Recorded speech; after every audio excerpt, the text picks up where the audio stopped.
1 തെസ്സലോനിക്കർ 5-ാം അധ്യായമാണ് ഞാൻ വായിച്ചതായിട്ട് പറഞ്ഞ ഭാഗം.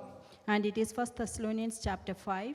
ഇത് വായിക്കാനുണ്ടായ കാരണമെന്ന് പറയുന്നത് വെറുതെ വായിച്ചു വന്നതല്ല, മറിച്ച് ആ ഭാഗം വായിച്ചപ്പോൾ എൻ്റെ കണ്ണിൽ ആദ്യമേ ഉടക്കിയ വാക്ക് അതിൻ്റെ 1 തെസ്സലോനിക്കർ 5-ാം അധ്യായത്തിൻ്റെ 1 Thessalonians chapter 5 verse 1, അതിൻ്റെ 5-ാം അധ്യായത്തിൻ്റെ 1-ാം ഭാഗത്ത് തന്നെ നമ്മൾ കാണുന്ന കാലങ്ങളെയും സമയങ്ങളെയും കുറിച്ച് നിങ്ങൾക്ക് എഴുതി അറിയിപ്പാൻ ആവശ്യമില്ല എന്നൊരു പ്രയോഗം. And it is written in the 1 Thessalonians chapter 5 verse 1 that we don't have to mention about the times and seasons, or we don't need to write about them. അപ്പോൾ കാലങ്ങളും സമയങ്ങളും മനസ്സിലാകാനും അറിയാനും കഴിവുള്ളവരോടാണ് ഈ ലേഖനം എഴുതിയിരിക്കുന്നത്, അല്ലേ? So we can understand this epistle was written to those people who could understand the times and seasons. കാലങ്ങളെയും സമയങ്ങളെയും കുറിച്ച് പറയുമ്പോൾ കർത്താവായ യേശു ക്രിസ്തു തൻ്റെ ശിഷ്യന്മാരുമായിട്ട് നിൽക്കുന്ന സമയത്ത് ആകാശം ചുവന്ന് കണ്ടു കഴിഞ്ഞാൽ ഇങ്ങനെയാണ് അടയാളം, മേഘാവൃതമായിരിക്കും, അല്ലെങ്കിൽ പല കാര്യങ്ങൾ പറഞ്ഞു നിങ്ങൾ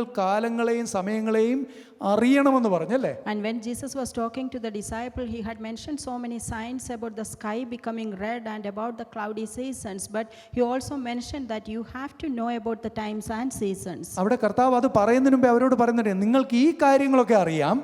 Then Jesus said, before mentioning all these things, he said that you know all these things.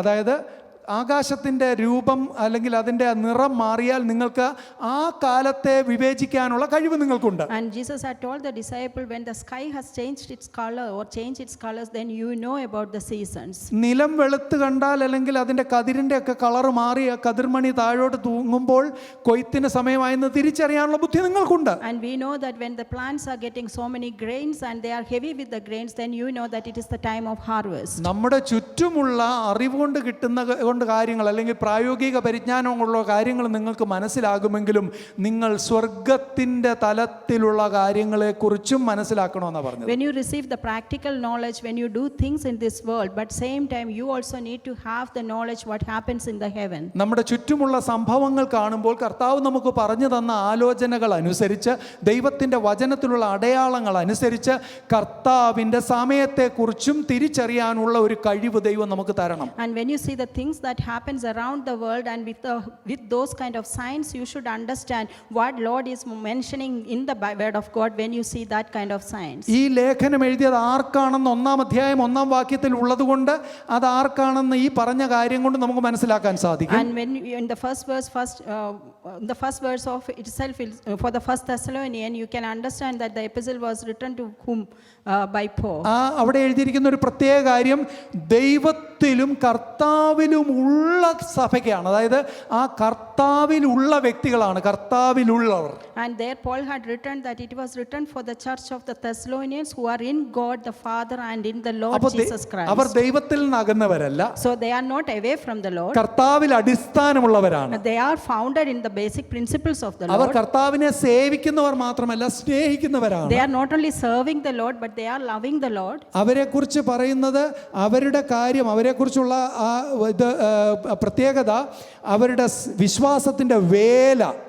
1-ാം അധ്യായം 2-ാം വാക്യം എടുക്കുമ്പോൾ അവരുടെ വിശ്വാസത്തിൻ്റെ വേലയെക്കുറിച്ച് വളരെ അറിവുണ്ട്. And in the second verse he also mentioned about the work they are doing in faith. അവരുടെ സ്നേഹത്തിലുള്ള പ്രയത്നത്തെക്കുറിച്ച് അവിടെ പറയുന്നുണ്ട്. And he also mentioned about the works they are doing in love of Lord. അവർക്ക് യേശുക്രിസ്തുവിനെ കുറിച്ചുള്ള പ്രത്യാശയുള്ളവരാണെന്ന് പറയുന്നുണ്ട്. And it also mentions that they are having the hope in the Lord. അവർക്ക് പ്രത്യാശ ഉണ്ടെന്ന് മാത്രമല്ല, പ്രത്യാശയുടെ സ്ഥിരതയുള്ളവരാണ് അവർ. And they are not just having the hope, but it was founded one. അതുകൊണ്ടാണ് അവർ ഇടവിടാതെ ഇവരെ ഓർത്ത് സ്തോത്രം ചെയ്യുവാൻ ഇടവന്നത്. Because of their steadfast hope, that is why the Paul used to praise to God for these Thessalonians. പ്രിയ ദൈവമക്കളെ, നമ്മളെക്കുറിച്ച് ആരെങ്കിലും സാക്ഷ്യം പറയുകയാണെങ്കിൽ അവരുടെ വിശ്വാസത്തിന്റെ വേല ഓർത്ത് ദൈവത്തെ സ്തുതിക്കുന്നെന്ന് പറയാൻ ഇടയാകുമോ? And if someone testify about ourselves and they mention that because our faith they will praise the Lord. അവരുടെ പ്രയത്നങ്ങളെല്ലാം സ്നേഹത്തിൽ ദൈവത്തിൽ നിറഞ്ഞാണെന്ന് ആളുകൾ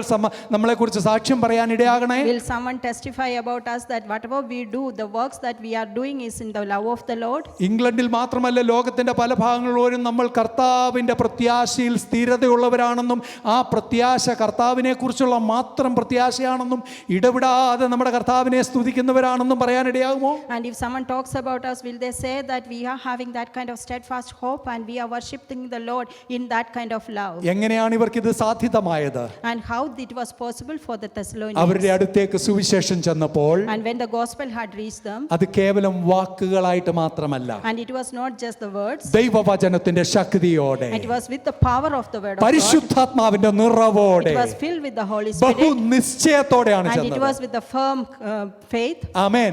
ആ നിശ്ചയത്തോടെ ചെന്ന ദൈവത്തിന്റെ വചനം പരിശുദ്ധാത്മാവിന്റെ ശക്തിയോടെ ക്രിയ ചെയ്തു കഴിഞ്ഞപ്പോൾ ആ വിശ്വാസം പരിണമിച്ചതിന്റെ ഫലമാണ് അവരുടെ ഇന്നത്തെ നല്ല സാക്ഷ്യം. When the word of God reached them with the faith and with that hope, and it worked among them with the help of the Holy Spirit, then the Thessalonians had this steadfast hope. ഇത് കഴിഞ്ഞുള്ള വാക്യം വായിക്കുമ്പോൾ നമ്മൾ ചിന്തിക്കും ഇവർക്ക് അതിനുശേഷം ഭയങ്കര സന്തോഷമായിരുന്നു, സുഖമായിരുന്നു. And we may think that because they had this kind of, they have received the gospel with this kind of faith, you might be thinking that okay, their life was very good after this. പ്രിയ ദൈവമക്കളെ, അവരെക്കുറിച്ചുള്ള സാക്ഷ്യം പറഞ്ഞപ്പോൾ അവിടം കൊണ്ട് ഒതുങ്ങിയിരുന്നെങ്കിൽ ഈ ക്രിസ്തീയ ജീവിതം എന്ന് പറയുന്നത് പൂർണ്ണമായി പട്ടുമെത്തയാണെന്ന് കരുതി പോയേനെ. And if their their testification or the testimony finishes there, we may think that the Christian life was something very good, like a red carpet. പക്ഷേ ഇവിടെ ക്ലിയറായിട്ട് കാണുന്ന ഒരു വാക്യമുണ്ട്. അതിൻ്റെ 4-6 വാക്യം വരുമ്പോഴത്തേക്ക് ബഹു കഷ്ടം സഹിക്കേണ്ടി വന്നിട്ടും നിങ്ങൾ പരിശുദ്ധാത്മാവിൻ്റെ സന്തോഷത്തോടെ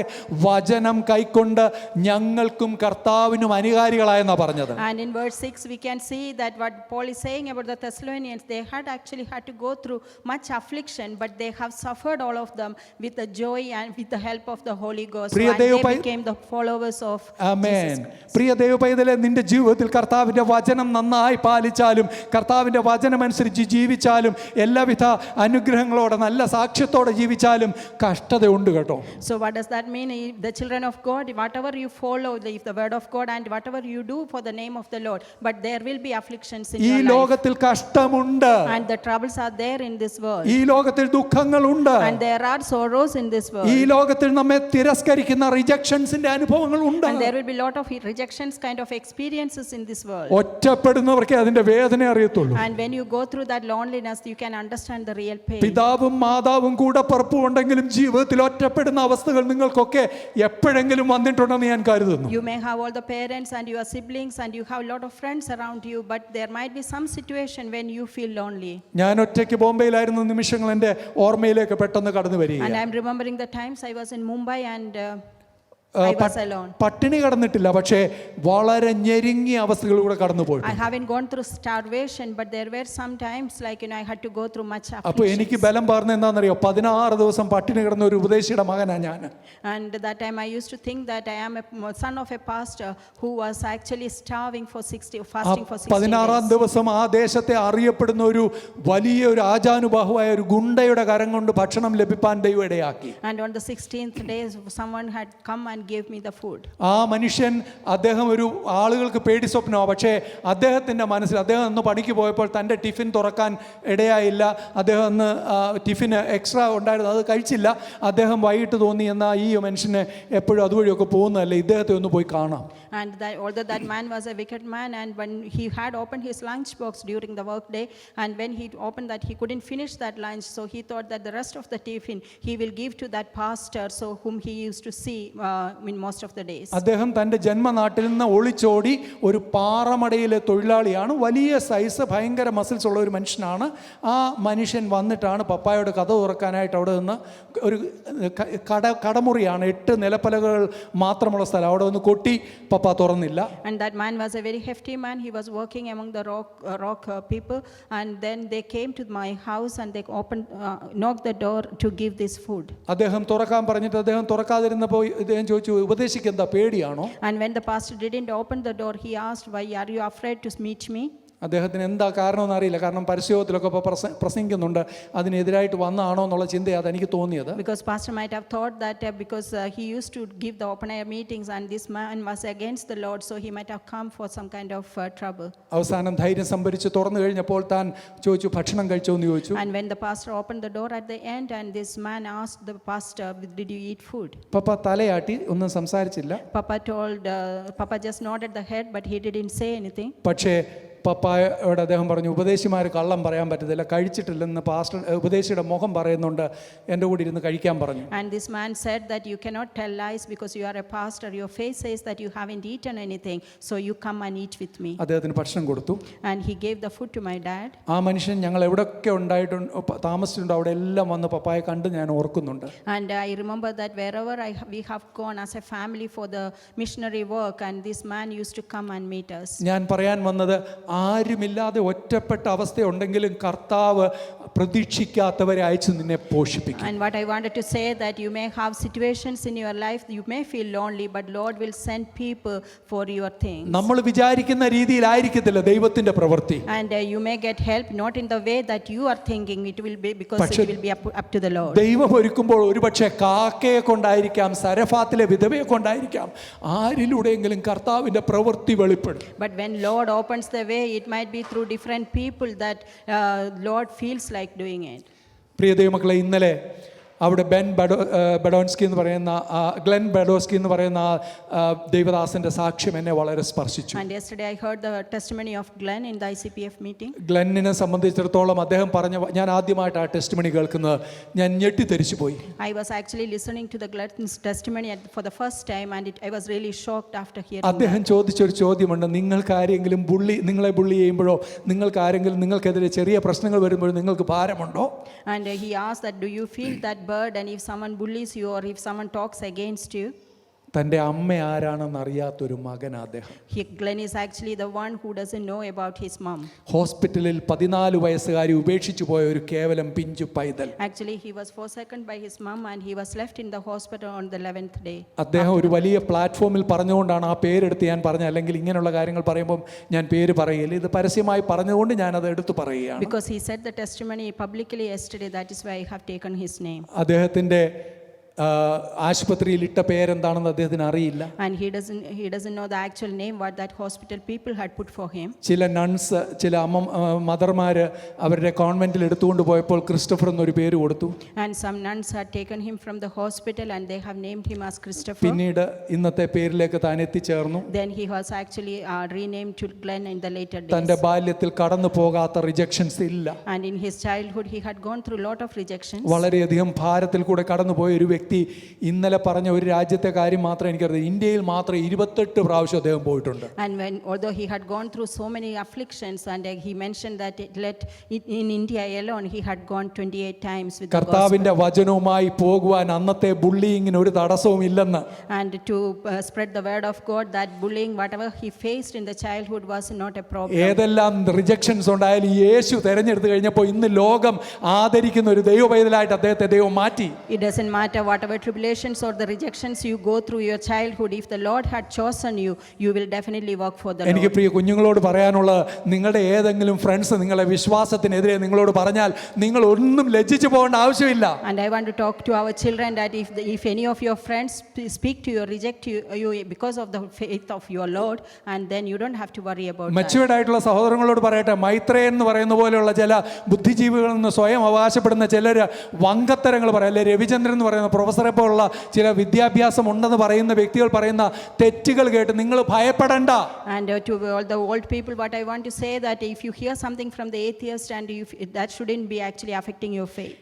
നിങ്ങൾക്കറിയുമോ, ലോകത്തിലെ പ്രധാന കണ്ടുപിടുത്തങ്ങൾ നടത്തിയതിലെ 30% ഉന്നത ശാസ്ത്രജ്ഞന്മാർ, ക്ഷമിക്കണം, ദൈവവിശ്വാസമുള്ളവരാണ് 70% ഉള്ളത്. എന്നാൽ 30% വലിയ കണ്ടുപിടുത്തങ്ങൾ കണ്ടുപിടിച്ച അനുഗ്രഹിക്കപ്പെട്ട ഒരു ദൈവദാസന്മാരാണ് കണ്ടുപിടിച്ചിട്ടുള്ളത്. And if you consider all the inventions happening in this world, out of that more than 30 great inventions were actually found by the അവരുടെ faithful people. അവരുടെ കണ്ടുപിടുത്തങ്ങൾക്ക് ഏറ്റവും സഹായമായത് ദൈവവചനത്തിലുള്ള ആഴമായ വിശ്വാസമാണെന്ന് അവർ പ്രൊഫസ് ചെയ്തിട്ടുണ്ട്. And those scientists, they were having the faith of the Lord, and they used to say that whatever invention they had done, that was because of the faith and the knowledge they have got through the word of God. അടയാളങ്ങളും അത്ഭുതങ്ങളും ഒക്കെ കാണുമ്പോൾ തിരിച്ചറിയാൻ കഴിയുന്നതിനുള്ള ബുദ്ധിയെക്കുറിച്ചാണ് ഞാൻ ഈ പറയുന്നത്. And what I am trying to say is, when you have seeing all the miracles or the things happening around the world, you should have that kind of wisdom to understand that it has come from the Lord. ലോകത്തിലെ നിരീശ്വരവാദിയും യുക്തിവാദിയും ഇങ്ങനെ പറയും, എൻ്റെ ആയുസ് ഇതോടുകൂടെ കഴിഞ്ഞ് ഇനി ഒന്നുമില്ല, അല്ലെങ്കിൽ ഈ മനുഷ്യരെല്ലാം തീർന്നാൽ പിന്നെ ഒന്നുമില്ലെന്ന് പറയുമ്പോൾ നമുക്ക് ദൈവത്തിൻ്റെ വചനം സ്പഷ്ടമായി കാണിക്കുന്നു, നിത്യമായ ഒരു രാജ്യം നമുക്ക് വേണ്ടിയുണ്ട്, നിത്യമായ ഒരു ജീവൻ നമുക്ക് വേണ്ടിയുണ്ട്. കർത്താവ് തരുന്ന ആ കാര്യങ്ങളെ മനസ്സിലാക്കാനുള്ള വിവേകം, സുബോധം നമുക്ക് ആവശ്യമാണ്. And when the atheists or the worldly people say that your life will be finished with the death that happens in this world, but the people who are having the actual faith in the Lord, we can say that our life won't finish here. We have an eternal life, and we have that kind of wisdom and knowledge God had given us. അപ്പോൾ ദൈവത്തിന്റെ വചനം നിങ്ങളോട് സംസാരിക്കുന്ന കേവലം ഒരു ജൽപ്പനമല്ല, അത് അബദ്ധത്തിൽ നിന്ന് വന്ന പ്രബോധനമല്ല, അത് വ്യാജത്തോടെ വന്നതല്ല. കാരണം ഈ സുവിശേഷം ഭരമേൽപ്പിക്കപ്പെട്ടതെന്നാണ് ദൈവത്തിന്റെ വചനം പറഞ്ഞത്. And this word of God, whatever we are hearing, it is not just an exhortation, or it is come in a different way, and it is actually coming from the Lord.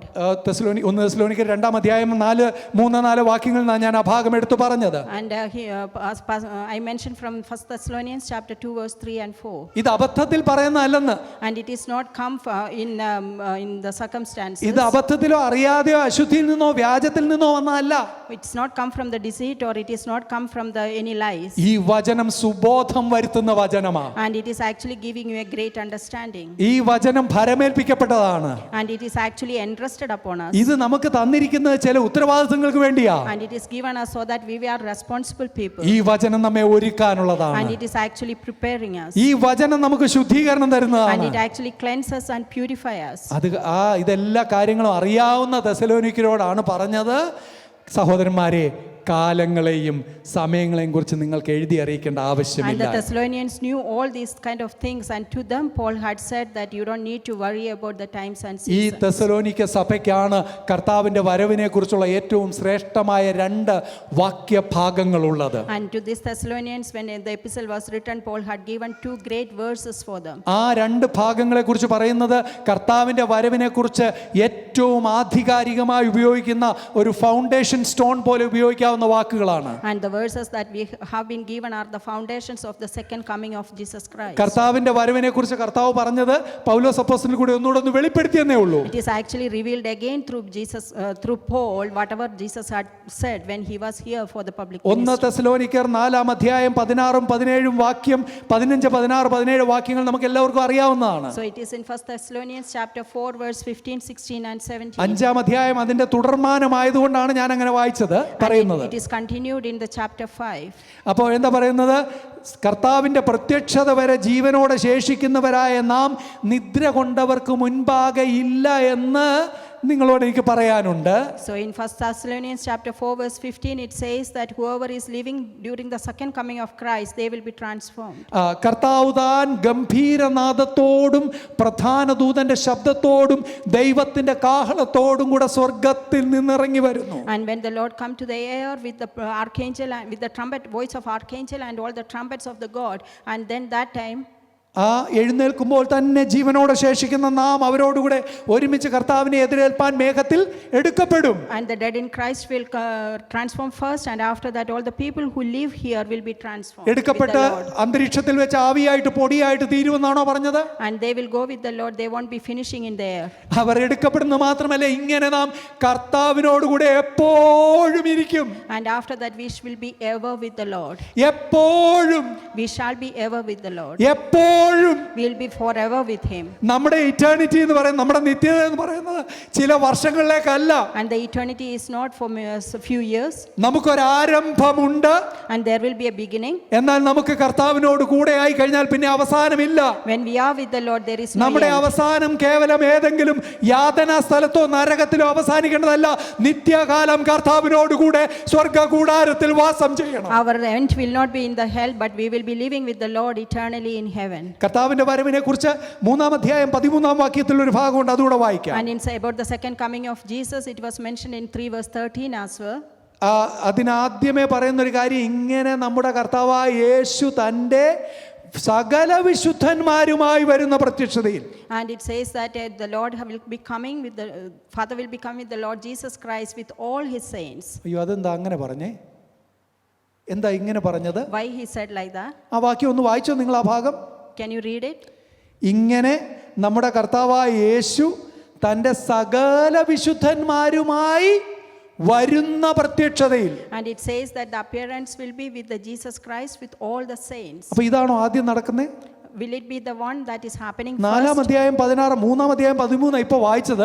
4-ാം അധ്യായം 16-ാം വാക്യത്തിൽ പറയാണ്, കർത്താവ് താൻ ഗംഭീരനാഥത്തോടും പ്രധാനതൂതന്റെ ശബ്ദത്തോടും വരുമ്പോൾ മരിച്ചവരും ജീവനോടെ ശേഷിക്കുന്നവർ രൂപാന്തരപ്പെടും, അല്ലേ? So in 3 verse 13 it says about like this, but in 4 verse 16 we can see that when the archangel and the Lord comes, we all will be taken with him. വേദപുസ്തകത്തിലെ എഴുത്തിന്റെ പ്രത്യേകത അത് ക്രോണോളജിക്കൽ ഓർഡറിൽ അല്ലെങ്കിൽ ക്രമാനുഗതമായി എഴുതണമെന്ന് നിർബന്ധമില്ല. And the peculiarity of our Bible is the word of God was not written in a chronological order. കർത്താവിന്റെ ജീവ ചരിത്രം എന്ന രീതിയിലുള്ള സുവിശേഷ ഭാഗങ്ങൾ 4 പേരും 4 പെർസ്പെക്റ്റീവിൽ 4 അനുമാനങ്ങളിലാണ് വ്യക്തമായി രൂപപ്പെടുത്തിയിരിക്കുന്നത്. And about the Jesus life, the 4 people had written in a 4 different perspectives. ഒരു വ്യക്തി കർത്താവിനെ രാജാവായി കാണുമ്പോൾ, And one person view the Lord as king, ഒരു യഹൂദന്മാരുടെ രാജാവായി കാണുമ്പോൾ, and one disciple see the Lord as the king of Jews, മറ്റൊരാൾ കർത്താവിനെ ദാസനായി കാണുകയാണ്, and another one seeing him as the servant of the God. വേറൊരു വ്യക്തി കർത്താവ് മനുഷ്യ രൂപമെടുത്ത മനുഷ്യനായി കാണുകയാണ്. And the third one see that he is like a son of man. എന്നാൽ സാക്ഷാൽ ദൈവത്തോടു കൂടിയിരുന്ന ദൈവത്വമുള്ളവൻ മനുഷ്യനായി രൂപപ്പെട്ടപ്പോൾ അവന്റെ ദൈവത്വത്തെ വരച്ചു കാണിക്കുന്നതാണ് യോഹന്നാൻ അപ്പോസ്തലൻ എഴുതുന്നത്. But the fourth person, the John, actually portraying the God as the son of our God. കാനായിലെ കല്യാണം ഒരാൾ ആദ്യം കുറിക്കുമ്പോൾ മറ്റു ചില സന്ദർഭങ്ങളിലെ കാര്യങ്ങളാണ് വേറൊരാളുടെ സുവിശേഷത്തിലുള്ളത്. And one disciple started with the wedding in the Cana, but someone started something else about the Lord. എന്നാൽ ഇവിടെ നമ്മൾ കാണുമ്പോൾ മനസ്സിലാക്കണം, 3-ാം അധ്യായം 13-ാം വാക്യത്തിലെ വരവെന്ന് പറയുന്നത് നമ്മുടെ കർത്താവ് തൻ്റെ വിശുദ്ധന്മാരുമായി ലോക മനുഷ്യർക്ക് പ്രത്യക്ഷനാകുന്ന അല്ലെങ്കിൽ ലോകത്തിലേക്ക് ഇറങ്ങി വരുന്ന ആ പ്രത്യക്ഷതയെക്കുറിച്ചാണ് And പറയുന്നത്. the 3 verse 13, what it was reference about the Lord's coming with the saints after we go up. അപ്പോൾ നമ്മളിപ്പോൾ മുമ്പേ വായിച്ച 4:16 ഇങ്ങനെ നാം എപ്പോഴും കർത്താവിനോട് കൂടെ ഇരിക്കുമെന്ന് പറഞ്ഞുകൊണ്ട് ആ കർത്താവിനോടുകൂടി ചേർന്ന് ഭൂമിയിലേക്ക് ഇറങ്ങി വന്ന വിശുദ്ധന്മാരെ കുറിച്ചാണ് പറയുന്നത്. And in the second coming we go with him and we will be with him, but when he comes back to Jerusalem we will be with him as saints. ഈ പ്രത്യക്ഷതയിൽ കൂടെ ഉണ്ടായിരിക്കേണ്ടവരുടെ ഒരു പ്രത്യേകതയാണ് 3:13 നമ്മൾ കാണുന്നത്. ആ പ്രത്യക്ഷതയിൽ നമ്മുടെ ദൈവവും പിതാവുമായവന്റെ മുൻപാകെ വിശുദ്ധീകരണത്തിൽ നമ്മൾ അനിന്യരായി വെളിപ്പെടും വണ്ണം നമ്മുടെ ഹൃദയങ്ങളെ സ്ഥിരപ്പെടുത്തണം. And when we come back with the Lord as saints, what kind of peculiarity we should have, that is what mentioned in 3 verse 13. We says that we should be in holiness before God. അപ്പോൾ നമ്മൾ ആ വിശുദ്ധന്മാര് വരുമ്പോൾ, സകല വിശുദ്ധന്മാരും വരുമ്പോൾ നമ്മൾ വ്യക്തമായി വിശുദ്ധീകരിക്കപ്പെട്ടവരായിരിക്കണം. And when we come back with the Lord from heaven, we should be actually cleansed. നമ്മൾ വിശുദ്ധീകരിക്കപ്പെട്ടാൽ മാത്രം പോരാ, നമ്മൾ അനിന്യരായി വെളിപ്പെട്ടവരാകണം. And we should have been revealed forever. മാത്രമല്ല അതിനുവേണ്ടി നമുക്ക് ഹൃദയത്തിൽ സ്ഥിരത ഉണ്ടായിരിക്കണം. And to be unblameable, we have to have that steadfast hope. ഞാൻ ഇന്ന് സംസാരിക്കേണ്ട വിഷയത്തിന്റെ ഒരു അല്പം പോലും എത്തിച്ചേരാൻ കഴിയുമോ എന്ന് എനിക്കറിയില്ല, എങ്കിലും ഞാൻ പെട്ടെന്ന് എൻ്റെ വാക്കുകളെ മുൻപോട്ട് കൊണ്ടുപോവുകയാണ്. And I don't think I can complete this topic today, but I'm trying to. പക്ഷേ വ്യക്തമായി പറയുകയാണ്, ഇങ്ങനെയുള്ള ആ വിശുദ്ധീകരിക്കപ്പെടുന്നവരോടുള്ള ദൂതാണ് കാലങ്ങളെയും സമയങ്ങളെയും കുറിച്ച് എനിക്ക് നിങ്ങളോട് അറിയിപ്പാൻ ആവശ്യമില്ല, കാരണം നിങ്ങൾക്കത് അറിയാം. And Paul is giving this message to those kind of people who have purified themselves. To them he is saying that you don't have to know about the times and seasons. അവിടെ എന്താ പറയുന്നത്? കള്ളൻ രാത്രിയിൽ വരുമ്പോലെയാണ് കർത്താവിന്റെ നാൾ വരുന്നത്. And what it says that the Lord will be coming like how thief comes. കർത്താവ് പറഞ്ഞു, കള്ളൻ വരുന്നത് ഈ രാത്രിയിലാ, എപ്പോഴാ വരുന്നതെന്ന് അറിയിച്ചിട്ടാണോ? What Jesus says that the thief, we don't know what time in the night the thief will be coming. വല്ല ആർട്ടിക്കിളുകളിലോ അല്ലെങ്കിൽ വല്ല ഫിലിമിലോ ഒക്കെ ഇന്ന പോലെ ഇന്ന സ്ഥലത്ത് വന്ന് മോഷ്ടിക്കുമെന്ന് എഴുതി വെക്കുന്ന പോലെ ഒരു വരവല്ല ഇത് കേട്ടോ. And you might be seeing some movies or article that some thieves will be coming at a particular time. നമ്മൾ ശത്രുവിനെ എതിർത്ത് തോൽപ്പിക്കാതിരിപ്പാൻ ആരും അറിയാത്ത നിലയിലാണ് ചില പ്രവൃത്തികൾ നടക്കുന്നത്. And sometimes the things will happen so that we will not fight with the evil spirit. നമ്മുടെ മുൻപിൽ പാർക്ക് ചെയ്തിരിക്കുന്ന വാഹനത്തെ മോഷ്ടിക്കാൻ വരുന്ന ശത്രു, ഞാൻ ഇത്ര സമയത്ത് വരും, എൻ്റെ ആ വണ്ടി അവിടെ വെച്ചേക്കണം, ഞാൻ കൊണ്ടുപോകുന്നതാണ് പറയുന്നത്. And the thief who is coming to steal your vehicle, he won't let you know that this is the time I'm coming to take your vehicle away. നമ്മുടെ മിടുക്കൊന്നുമല്ല കേട്ടോ, നമ്മെ ദൈവം സൂക്ഷിക്കുന്ന. It is not something that we are doing, it is actually the Lord keeping പക്ഷേ us. ഇവിടെ എന്തിനാ കള്ളന്റെ കാര്യം പറഞ്ഞത് കർത്താവേ? Why Lord had mentioned about നല്ല thief here? വിശുദ്ധനായ ഒരു വ്യക്തിയുടെ കാര്യം പറഞ്ഞാൽ പോരായിരുന്നു? Why he didn't mention about any saint? കർത്താവ് ഉപമകൾ പറയുമ്പോൾ ഓരോ കാര്യങ്ങൾ എടുക്കുമ്പോൾ നമുക്ക് കാര്യം മനസ്സിലാകാൻ വേണ്ടി ഉപയോഗിക്കുന്നതേ ഉള്ളൂ. And when Jesus actually saying the things through parables, he used this kind of chronological words so that we can understand the circumstance. തികച്ചും അപ്രതീക്ഷിതമായ ആ ഒരു സമയത്ത് കാര്യം നടക്കുമെന്ന് കാണിക്കാനാണ്. And Jesus was actually trying to portray that the Lord's coming will be at an unexpected time. പക്ഷേ ഒരുങ്ങാനുള്ള വഴികൾ കർത്താവ് പറഞ്ഞിട്ടുണ്ട്. But Lord had definitely given the ways how we can prepare for his second coming. കർത്താവിന്റെ വരവിന്റെ നാൾ അടുത്ത് വരുന്നു. And his time is coming. സകല അടയാളങ്ങളും നമുക്ക് ചുറ്റും കാണാം. And we can see a lot of signs about his second coming. മൂന്നാം വാക്യത്തിലേക്ക് വരുമ്പോൾ 1 തെസ്സലോനിക്കർ 5:3 വരുമ്പോൾ അവർ സമാധാനമെന്നും നിർഭയമെന്നും പറയുമ്പോൾ എന്ന് പറഞ്ഞാൽ ഒട്ടും പേടിക്കേണ്ട, എല്ലാം നല്ല സ്മൂത്ത് ആണെന്ന് പറയുമ്പോഴാണ് ഗർഭിണിക്ക് പ്രസവവേദന വരുന്നത് പോലെയാണെന്നാണ് പറഞ്ഞത്. And it says in 5:33 that when they will say that there is peace and there is safety, and the time will be coming in such a way that how a woman will start having the labor. Doctors പറഞ്ഞ date അറിയാമല്ലേ മോളെ? And we get a date from the doctor for the ഞങ്ങളുടെ labor. മകളും ഈ ദിവസങ്ങളിലാണ് പ്രസവിച്ചത്, അതുകൊണ്ട് ഞങ്ങൾക്ക് നന്നായിട്ട് ആ കാര്യം അറിയാം. And my daughter also has given the birth these days, so I also know about it. പക്ഷേ എക്സാക്ട് സമയം പറയാൻ ഒരു ഡോക്ടർക്കും കഴിയത്തില്ല. But nobody can say the exact time when you will have that labor. ഏറ്റവും നല്ല എക്സ്പീരിയൻസ് ഉള്ള ഡോക്ടേഴ്സും നഴ്സസും അടയാളങ്ങൾ കാണും പറയും ഇത്ര സമയത്തിനുള്ളിൽ നടന്നേക്കാം. And when the experienced doctors and nurses, when they see the symptoms, they may say that okay, the delivery can happen within this many hours. Pain shoot ചെയ്യുന്ന കാര്യം, ആ ഒരൊറ്റ മൊമെന്റ് അത് എപ്പോഴാണെന്ന് ആർക്കും പറയാൻ പറ്റത്തില്ല അല്ലേ? But the doctors or nurses cannot say that when that actual pain shoots for the delivery. സമാധാനമെന്ന് നിർഭയം പറയുമ്പോൾ അല്ലെങ്കിൽ അങ്ങനെയുള്ള കണ്ടീഷനിലിരിക്കുമ്പോൾ പെട്ടെന്ന് ഇതാ മിസൈലുകൾ വിടുകയാണ്. So what does that mean is when people say that there is peace or there is safety, that time you can see that missiles flying over your head. ഈ കാര്യങ്ങളൊക്കെ കാണുമ്പോൾ എല്ലാം നടന്നു കഴിഞ്ഞെന്ന് കരുതണ്ട. And when you see this kind of things happening around you, it doesn't mean that everything is done. ഏത് നിമിഷവും നമ്മുടെ കർത്താവിന്റെ വരവെടുക്കുകയാണ്. What does that mean is any time our Lord can come. ഇത് 1914 തൊട്ട് 17 വരെയൊക്കെ യുദ്ധങ്ങൾ നടന്നതല്ലേ? And we may think that the war had happened even in 1914 to 1917. അത് കഴിഞ്ഞ് 38 തൊട്ട് 45 വരെ നടന്നതല്ലേ? And after that it happened again in 38 and 45. ഹിരോഷിമയിലും നാഗസാക്കിയിലും 45-ൽ 2 bomb ഇട്ടപ്പോൾ അത് തീർന്നതല്ലേ? And we know that people had bombed Hiroshima and Nagasaki.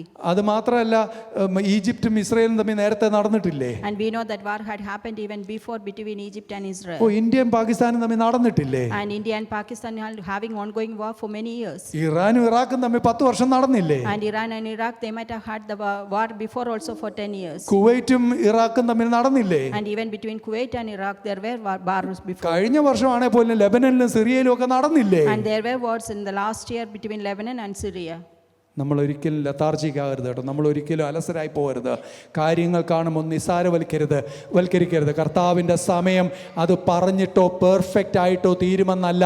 കർത്താവിൻ്റെ സമയം പിതാവ് തൻ്റെ കാലങ്ങളിൽ വെച്ചിരിക്കുന്നതിനെ കുറിച്ച് അറിയാൻ ആർക്കും അറിയാൻ കഴിയുകയില്ല. പക്ഷേ നാം ഒരുങ്ങിയിരിക്കണം. And we should not be lazy or lethargic about whatever things happening around this world, and you shouldn't take it very easy because we never know when our Lord is coming. 4-ാം വാക്യം വരുമ്പോഴേക്കും നമ്മൾ കാണുകയാണ്, ആ നാള് കള്ളൻ എന്ന പോലെ നിങ്ങളെ പിടിക്കാൻ നിങ്ങൾ ഇരുട്ടിലുള്ളവരല്ല. And in verse 4 we can see that you are not in darkness, so that the day will overtake you as a thief. ആ വാക്യം വായിച്ചപ്പോൾ എനിക്ക് ഒന്നുകൂടെ പല പ്രാവശ്യം വായിക്കേണ്ടി വന്നു. നമ്മൾ ആ നാൾ കള്ളൻ എന്ന പോലെ നിങ്ങളെ പിടിക്കാൻ നിങ്ങൾ ഇരുട്ടിലുള്ളവരല്ല. And that verse actually says that the thief to take you and you are not in darkness. അതിന്റെ അർത്ഥം എന്താ? What does that mean?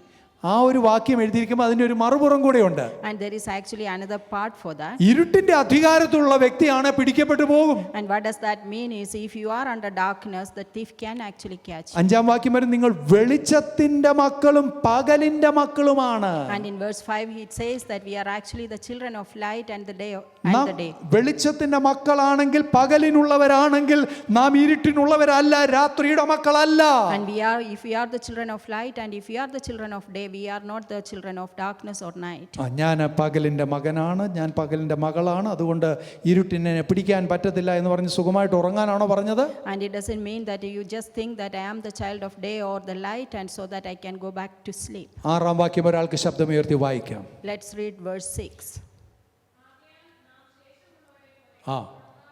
പ്രിയ ദൈവപൈതലേ, എങ്ങനെയാ നമുക്ക് സുബോധത്തോടെ ഇരിപ്പാൻ കഴിയുന്നത്? And how actually you can be having that kind of wisdom?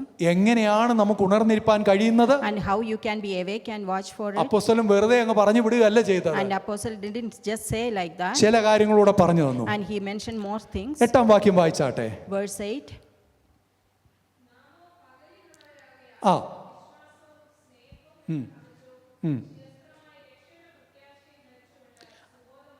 അപ്പൊ പകലിനുള്ളവരായിരിക്കുന്നെങ്കിൽ നമ്മൾ ചില കാര്യങ്ങൾ ചെയ്യണം. And what it says in verse 8 that if we are for the day, we have to do some things.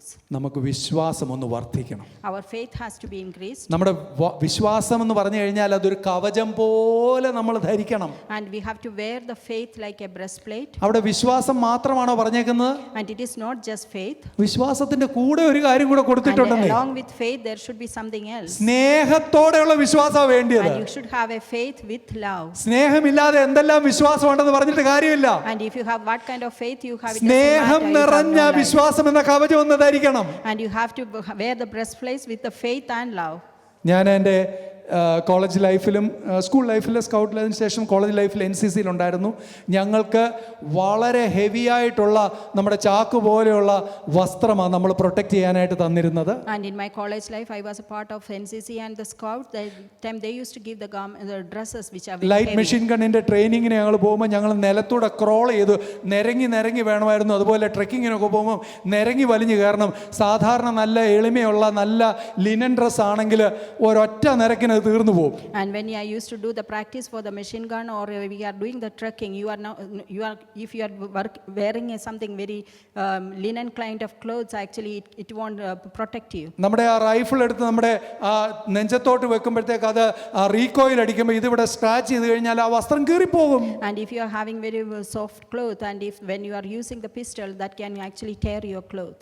കേവലം നമ്മളെ ചലഞ്ച് ചെയ്യുന്ന ചെറിയ ചില കാര്യങ്ങൾ വരുമ്പോൾ നമ്മുടെ വിശ്വാസം കീറിപ്പോകുന്നാകരുത് കേട്ടോ. And our faith should not be like soft cloth. When you are going through the troubles, it should diminish away. കൂട്ടു സഹോദരൻ ഒരു വാക്ക് പറയുമല്ലോ, ഒന്ന് മിണ്ടിയില്ലെന്ന് പറഞ്ഞുകൊണ്ട് നമ്മുടെ സ്നേഹം കീറിപ്പോകരുത്. And when your fellow brethren, if they don't speak or if they say something against you, your faith shouldn't be like that. That will get away from you. ആഴമാർന്ന സ്നേഹം.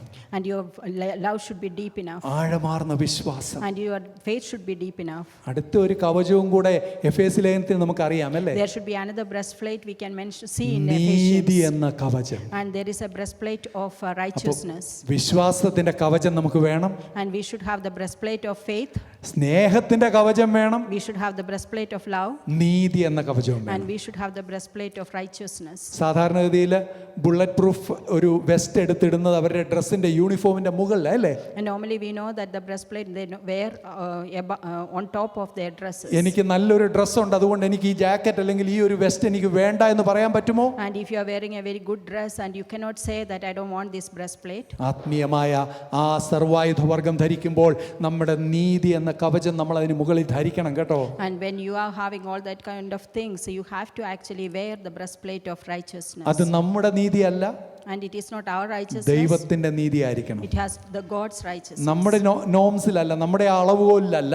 And it should not be according to your measurement. Hallelujah. കർത്താവിന്റെ നീതി നമ്മുടെ സ്വഭാവത്തിൽ വരുവാൻ നമ്മളെ തന്നെ ഒന്ന് ഏൽപ്പിച്ചു കൊടുക്കണം. And we have to submit ourselves so that the Lord's righteousness will come into our life. ഇത്രയും കാര്യങ്ങളുണ്ട്. അതുകൊണ്ട് മറ്റൊരു കാര്യം അവിടെ രണ്ടാമത് പറയുന്നത് എന്താ? നമ്മുടെ രക്ഷയുടെ പ്രത്യാശയാണ് നമ്മുടെ ഹെൽമെറ്റ് ആയിട്ട് വെക്കേണ്ടത്. And there is one more thing is mentioned in verse 8. It says about the helmet that is nothing but hope of salvation. നമുക്ക് രക്ഷയുണ്ട്, രക്ഷ നമ്മൾ രക്ഷിക്കപ്പെട്ടു, പക്ഷേ പ്രത്യാശയുടെ രക്ഷയാണ്. ഹല്ലേലൂയ. നിത്യമായ പ്രത്യാശയ്ക്ക് വേണ്ടിയുള്ള ഒരു രക്ഷയാ നമുക്ക് തന്നിരിക്കുന്നത്. അത് നമുക്കൊരു പ്രൊട്ടക്ഷനായിട്ട് നമ്മുടെ ശിരസില്ലേ, പിന്നെ എന്തെല്ലാം കാര്യം ഉണ്ടായിട്ട് കാര്യമുണ്ടോ? And we are saved, but we know that, but it has to be with the hope of salvation and it has to be like a helmet. കർത്താവിൻ്റെ രക്ഷ, ആ പ്രത്യാശയിൽ നിറഞ്ഞ ആ രക്ഷയുടെ പ്രത്യാശയിൽ നാം വർദ്ധിച്ചു വന്നാൽ, ഈ പറഞ്ഞ ആത്മീയമായ കവചം നമുക്കുണ്ടെങ്കിൽ നാം സുബോധമുള്ളവരാ. And if we increase our hope of salvation, and if we have this kind of breastplate of faith and love, then we will be sober. എങ്ങനെയാണ് സുബോധം തെളിവാകുന്നത്? And how it will be revealed? എനിക്ക് helmet ഉണ്ട്, I have the helmet, എനിക്ക് നല്ല കവചമുണ്ട്, I have the breastplate. 3 കവചങ്ങളാണ് ഉള്ളത്. Actually, I have 3 breastplates. പക്ഷേ ഇതെല്ലാം അവിടെ ഉണ്ടായിട്ടും ശത്രുവിൻ്റെ മുൻപിൽ അവൻ്റെ വെടിയുണ്ടകൾ വരുമ്പോൾ ഇതെല്ലാം ഊരി വെച്ചേച്ച് ഞാൻ നിവർന്നു നിന്ന് എൻ്റെ ധൈര്യം കാണിച്ചെന്ന് പറഞ്ഞാൽ എങ്ങനെ ഇരിക്കും? And although you have all these 3 kind of breastplates and the helmet, but when the enemy comes, you remove everything, and if you stand yourself in front of the enemy, what will happen? പ്രിയ ദൈവപൈതലേ, നിനക്കെതിരെ പോരാടുന്ന ശത്രുവിൻ്റെ മുൻപിൽ നീ ഈ ആത്മീയ സർവായുധവർഗം ധരിച്ചുകൊണ്ട് വേണം നിൽക്കാൻ. And when you have enemy coming against you, you cannot remove all these things. You have to wear all these breastplates, and you have to stand in front of the നമ്മളെ enemy. കുറിച്ച് മാത്രമല്ല നാം കരുതേണ്ടത്. And you shouldn't be just thinking about yourself. ഞാൻ വാക്കുകളെ പെട്ടെന്ന് പറഞ്ഞു വിടുകയാണ്. 14-ാം വാക്യത്തിലേക്ക് കടന്നു വരാം. Let's move to verse 14. 13-ഉം 14 വാക്യങ്ങൾ വായിക്കാം. 13 and 14. നാം ഏറ്റവും സ്നേഹത്തോടെ ആയിരിക്കണം നമ്മുടെ വിചാരങ്ങൾ. And it says in 13 that whatever things you think, it has to be highly in love. അത് സ്നേഹത്തിൽ നിറഞ്ഞ ചിന്തകൾ ചിന്തിക്കുമ്പോൾ അത് അന്യോന്യം പ്രയോജനമായി തീരും. And when you are having the thoughts which is full of love, then that will be good for other people. അവിടെയാണ് ദൈവിക സമാധാനം ഉണ്ടാകുന്നത്. And that is the place where you will see the peace of God. തമ്മിൽ സമാധാനത്തോടെ ഇരിക്കാൻ ഒന്നാമത് ആവശ്യമായിരിക്കുന്നത് സ്നേഹമാണ്. And when you want to have the mutual peace between the people, what you need to have is the love. ഈ കാര്യത്തിൽ അടുത്ത കാര്യം ചെയ്യേണ്ടതെന്നുള്ളതാണ് ഈ വാക്യം വായിച്ചത്. And that is what is mentioned in this verse. അവിടെ പറയുകയാണ്, സഹോദരന്മാരെ, ഞാൻ നിങ്ങളെ പ്രബോധിപ്പിക്കുകയാണ്, ക്രമം കെട്ട ആരെങ്കിലും ഉണ്ടെങ്കിൽ അവരെ ബുദ്ധിയുപദേശം കൊടുക്കണം. And in verse 14 it says that I am telling you in love that if there is anyone who is feeble-minded, you have to be patient with them and you have to advise them. ഉൾക്കരുത്തില്ലാത്തവരെ അവര് താങ്ങണം, feeble mind ആയിട്ടുള്ളവരെ. എന്നാൽ ക്രമം കെട്ട് നടക്കുന്നവരെ നമ്മൾ ഉപദേശിക്കണം. And it says that you have to warn them or advise them who are unruly and comfort the feeble-minded. ബലഹീനരായിട്ടുള്ള വ്യക്തികളെ നമ്മളൊന്ന് താങ്ങി മുൻപോട്ട് കൊണ്ടുപോകണം. And you should support those who are weak. അവരാരൊക്കെ ആയിരുന്നാലും എല്ലാവരോടും ദീർഘക്ഷമ കാണിക്കണം. And it doesn't matter who they are, you have to have long patience or sufferings with them. അത് കഴിഞ്ഞുള്ള ഭാഗങ്ങൾ നിങ്ങൾക്ക് അറിയാമെങ്കിലും നിങ്ങളൊന്ന് വീട്ടിൽ ചെന്ന് വായിക്കണം. 5-ാം അധ്യായം അവിടെ പറയാം, ആർക്കും നമ്മൾ തിന്മയ്ക്ക് പകരം തിന്മ ചെയ്യരുത്. And you have to continue reading from 15 onwards from when you reach home. നമ്മൾ തമ്മിൽ മാത്രമല്ല മറ്റുള്ളവരോട് നന്മ ചെയ്തുകൊണ്ടേയിരിക്കണം. And you should do only good for others, not evil. അങ്ങനെയുള്ളവർക്ക് എപ്പോഴും സന്തോഷിക്കാൻ കഴിയും. And who do that kind of things, they will be happy always. അത് മാത്രമല്ല, നമുക്ക് ഉത്തരവാദിത്വമുണ്ട്, ഇടപെടാതെ നമ്മൾ പ്രാർത്ഥിക്കണം. And we also have the responsibility for the continuous prayer. നമ്മുടെ അവസ്ഥ സന്തോഷമായാലും സന്താപമായാലും എല്ലാ അവസരങ്ങളിലും നമ്മൾ ഇടപെടാതെ നമ്മൾ സ്തോത്രം ചെയ്യണം. It doesn't matter what situation you are going through, but you have to always praise and worship the Lord. എന്നിട്ട് അതിൻ്റെ അവസാനം പറഞ്ഞ വാക്കാണ്, ഇതല്ലോ ക്രിസ്തുവേശുവിൽ നിങ്ങളെക്കുറിച്ചുള്ള ദൈവത്തിൻ്റെ ഇഷ്ടം. And this is what the Lord is actually desiring from you people. 4-ാം അധ്യായം അല്ലെങ്കിൽ 5-ാം അധ്യായം തുടങ്ങുന്ന നമ്മൾ കാണുന്നത് നമ്മുടെ ശുദ്ധീകരണം കർത്താവിൻ്റെ ഇഷ്ടമാണെന്ന് പറഞ്ഞു. And when we started, it was saying about the cleansing. പക്ഷേ ഇവിടെ നമ്മൾ പറയുന്നു, നാം ഈ കാര്യങ്ങൾ ശുദ്ധീകരണം പ്രാപിച്ച് സുബോധമുള്ളവര് ഈ കാര്യങ്ങൾ ചെയ്യുന്നത് നമ്മെക്കുറിച്ചുള്ള ദൈവത്തിൻ്റെ ഹിതമാണ്. And the God's will is that once you have become cleansed and sober, you have to do all these things. അവിടെ നമുക്ക് വ്യക്തമായി കാണാൻ സാധിക്കുന്നുണ്ട്, ആത്മാവിൻ്റെ പ്രവൃത്തികളെ നമ്മൾ തീയിൽ വെള്ളം ഒഴിക്കുന്ന പോലെ ആത്മാവിനെ കെടുക്കരുത്. And it also says that whatever the work of the Spirit, you shouldn't be stopping it. Hallelujah. നമ്മൾ ഒരിക്കലും ആത്മാവിനെ കെടുക്കരുത്, പ്രവചനം തുച്ഛീകരിക്കരുത്. പക്ഷേ കേൾക്കുന്നതെല്ലാം പ്രവചനമാണെന്ന് പറയരുത്. ആരെങ്കിലും ദൂത് പറയാന്ന് പറഞ്ഞാൽ അതെല്ലാം പ്രവചനമാണോ എന്ന് നമ്മൾ ചിന്തിക്കരുത്. ദൈവത്തിൻ്റെ വചനത്തിൻ്റെ അളവുകോൽ വെച്ച് ശോധന ചെയ്ത് നല്ലത് മുറുകെ പിടിക്കണം. And you should not take the prophecy you should not take the prophecy easily, but what you have to make sure that whatever prophecy or message you are hearing, that is according to the word of God. ദോഷമായ സകലവിധ കാര്യങ്ങളും വിട്ടകലണം. And you have to go away from all the evil doings. എന്തിനു വേണ്ടിയാണ്? Why you have to do that? 23-ാം വാക്യം വായിക്കാം. Verse 23. ശബ്ദമുയർത്തി വായിച്ചാട്ടെ. 23-ാം വാക്യം. നമുക്കൊരു പൂർണ്ണമായ ശുദ്ധീകരണം ആവശ്യമാണ്. And we actually need a complete sanctification. വായിച്ചാട്ടെ.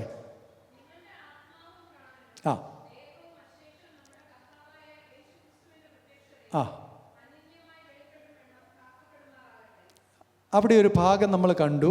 There you have seen something. നിങ്ങളുടെ ആത്മാവും Your spirit, പ്രാണനും soul, ദേഹവും, flesh, ഒരു വാക്ക്, അശേഷം, preserved. ഒട്ടും ബാലൻസ് ഇല്ലാതെ, ഒട്ടും മിച്ചമില്ലാതെ.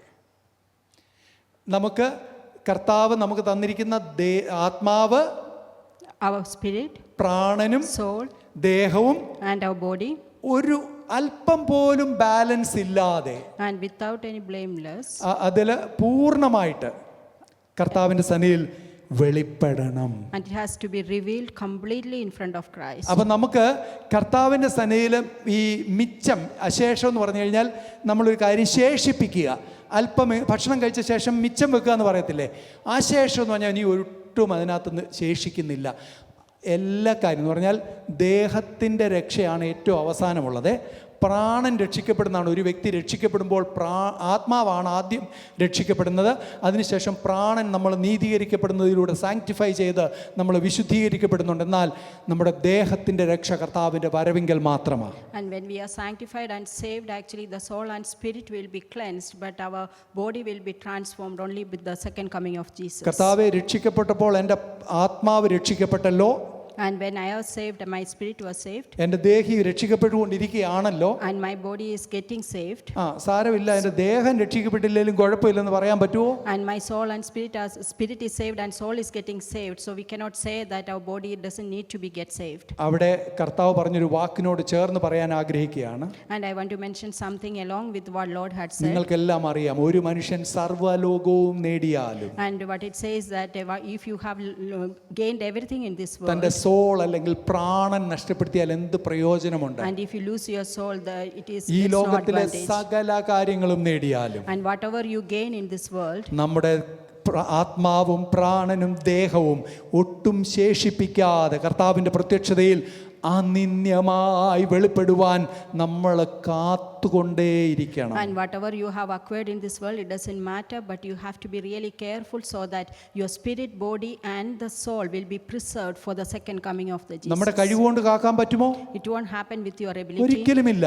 It won't happen like that. അതിനുവേണ്ടിയാ നമുക്ക് ദൈവത്തിന്റെ പരിശുദ്ധാത്മാവിനെ തന്നത്. And for that God had given us the Holy നമ്മുടെ Spirit. താഴ്ചയുള്ള ശരീരങ്ങളെ തന്റെ മഹത്വമുള്ള ശരീരത്തോട് അനുരൂപമാക്കുവാൻ ദൈവത്തിന്റെ പരിശുദ്ധാത്മാവ് നമുക്ക് തുണ നിൽക്കുമെന്ന് വചനം പറയുന്നു. And our body which is in low estate to convert or transform into the Lord's body, so transform into the heavenly body, so that Holy Spirit will help us. നമ്മെ ഈ മരണത്തിൽ നിന്ന് ഉയർപ്പിക്കുവാൻ വേണ്ടി വിളിക്കുന്നവൻ ആരാണെന്ന് വചനം പറയുന്നത്?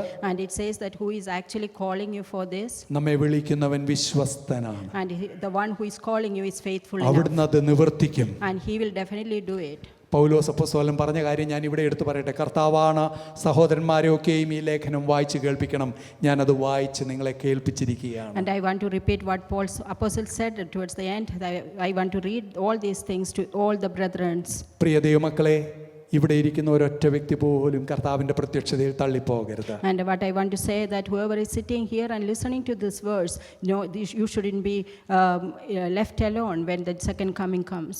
എവിടെയെങ്കിലും നമ്മുടെ സ്നേഹത്തിന് കുറവ് വന്നിട്ടുണ്ടെങ്കിൽ, and if there is anything that lacking in you, എവിടെയെങ്കിലും കർത്താവിൻ്റെ നീതിയിൽ ആ നീതീകരണത്തിൽ നമ്മൾ നീതിയിലേക്ക് വരാൻ കഴിയാതെ നീതി പ്രവൃത്തികളിൽ എവിടെയെങ്കിലും വീഴ്ച വന്നെങ്കിൽ, and if there is something happened in your life so that you can't come into the Lord's righteousness, ആത്മീയമായ മയക്കം എവിടെയെങ്കിലും വന്നു പോയെങ്കിൽ, and in your spiritual life if was there a backlacking, മറ്റുള്ളവരോട് ക്ഷമിക്കുന്നതിൽ നമുക്ക് കുറവ് വന്നെങ്കിൽ, and if there is something happened so that you can't forgive നന്മ others, ചെയ്യുന്നതിൽ നമുക്ക് വീഴ്ച വന്നെങ്കിൽ, and if to do things in the good things, if there was a fall, കർത്താവിൻ്റെ ദാസൻ എന്ന നിലയിൽ ഞാൻ നിങ്ങളോട് അപേക്ഷിക്കുകയാണ്. as a servant of God, I want to actually request you, ഇപ്പോഴാകുന്നു സുപ്രസാദകാലം, and this is the time, ഇപ്പോഴാകുന്നു രക്ഷാ this ദിവസം. is the time for salvation. ദൈവസന്നിധിയിൽ നിന്ന് സമർപ്പിക്കാമോ? let you submit into the Lord. കർത്താവേ, എൻ്റെ ജീവിതത്തിൽ കുറവ് വന്നുപോയി. Lord, there were shortcomings in my life, എൻ്റെ കർത്താവിൻ്റെ ഇഷ്ടം നിറവേറ്റുന്നതിൽ എനിക്ക് വീഴ്ചകൾ വന്നിട്ടുണ്ട്. and to do the will of God there were fall in my life. നിങ്ങളെ തന്നെ ഒന്ന് സമർപ്പിക്കാമോ? Can you submit yourself? ഏറ്റു പറഞ്ഞുപേക്ഷിക്കുന്നവനെ കർത്താവ് ആദരിക്കും. And the one who repent their sins, and the Lord will actually obey ദൈവസന്നിധിയിൽ them. സമർപ്പിക്കാമോ? നിങ്ങളുടെ ജീവിതത്തിൽ അനുഗ്രഹത്തിന് കാരണമായി തീരും. And if you submit unto the Lord, and the blessings will come in your life. പാസ്റ്ററോ കൂടെയുള്ളവരോ അല്ല നിങ്ങളെ ശുദ്ധീകരിക്കുന്നത്. And the pastor or the church brethren cannot purify you. നിങ്ങളെ ശുദ്ധീകരിക്കുന്ന ദൈവത്തിന്റെ പരിശുദ്ധാത്മാവ്. The one who cleanses the Holy Spirit കൊയർ ഈ himself. സമയത്ത് മുൻപോട്ട് കടന്നു വരുന്നതാണ്, പ്രത്യാശയുടെ ഗാനം പാടുന്നതാണ്. Can we sing a song together? And ഈ കർത്താവിന്റെ വചനം നമ്മെ ശുദ്ധീകരിക്കട്ടെ. and this word of God can cleanse ആരും us. കർത്താവിന്റെ വരവിങ്കൽ തള്ളപ്പെട്ടു പോകരുത്. Nobody should be taken away ആ from the കർത്താവിനായി second ഒരുങ്ങി coming of Jesus. കാത്തിരിക്കുന്ന ഒരൊറ്റ വ്യക്തി പോലും തള്ളപ്പെട്ടു പോകരുത്. And the one who is actually waiting for the second coming, they should be taken with the Lord. അടയാളങ്ങൾ കാണുമ്പോൾ When the signs were seen, തള്ളപ്പെട്ടു പോകാതെ കർത്താവിന്റെ കൃപയിൽ ആശ്രയിപ്പാൻ ദൈവം നമ്മെ സഹായിക്കട്ടെ. let us submit ourselves so that we will be under the grace of the God. Maranatha, കർത്താവ് വരുവാൻ അടുത്തിരിക്കുകയാണ്, ഒരുങ്ങാം. ഹല്ലേലൂയ.